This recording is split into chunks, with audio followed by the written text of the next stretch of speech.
This question is from Fluid Mechanics for 2 marks. A hollow spherical ball of radius 20 centimeters floats in still water with half of its volume submerged. Taking the density of water as 1000 kg per meter cube and acceleration due to gravity as 10 meter per second square, the natural frequency of small oscillations of the ball normal to the water surface is dash radian per second. So this is a numerical answer type question and we need to round up the solution to 2 decimal places. The accepted answer range for this question is 8.60 to 8.70. Let's move on to the detailed solution and let us consider case 1 where the spherical ball is immersed in water with half of its volume submerged. So in that particular configuration, this is a hollow spherical sphere with internal radius Ri and outer radius as R0. This is the free surface of the water, which indicates that this half of the volume of sphere is immersed in water. So in this particular condition, we know that according to Archimedes' principle, weight of the sphere will be equal to buoyant force acting on the sphere. Weight is nothing but mg, which is equal to half into m into g. Half is obtained in the right hand side because only half of the volume is submerged in water. So only half volume will be experiencing the buoyant force. So we know that mass is nothing but density into volume, and we know that volume of a hollow sphere is 4 by 3 pi r0 cube minus ri cube.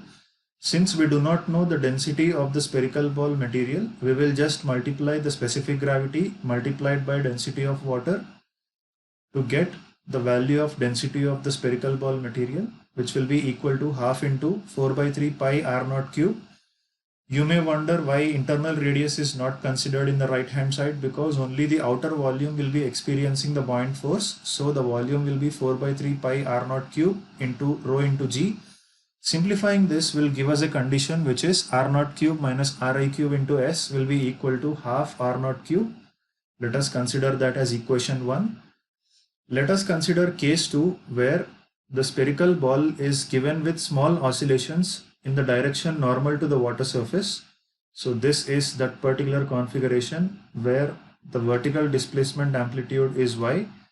In this particular case, the upward force will be equal to the additional buoyant force because of increase in the submerged volume. Initially, half the volume of spherical ball was immersed in water. Now we are given with a small vertical displacement which will tend to increase the volume of submergence.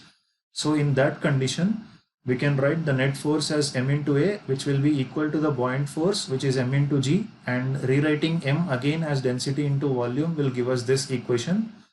We know that m into a will be equal to rho into volume is nothing but pi r0 square into y. So that will be the volume which will be experiencing the buoyant force.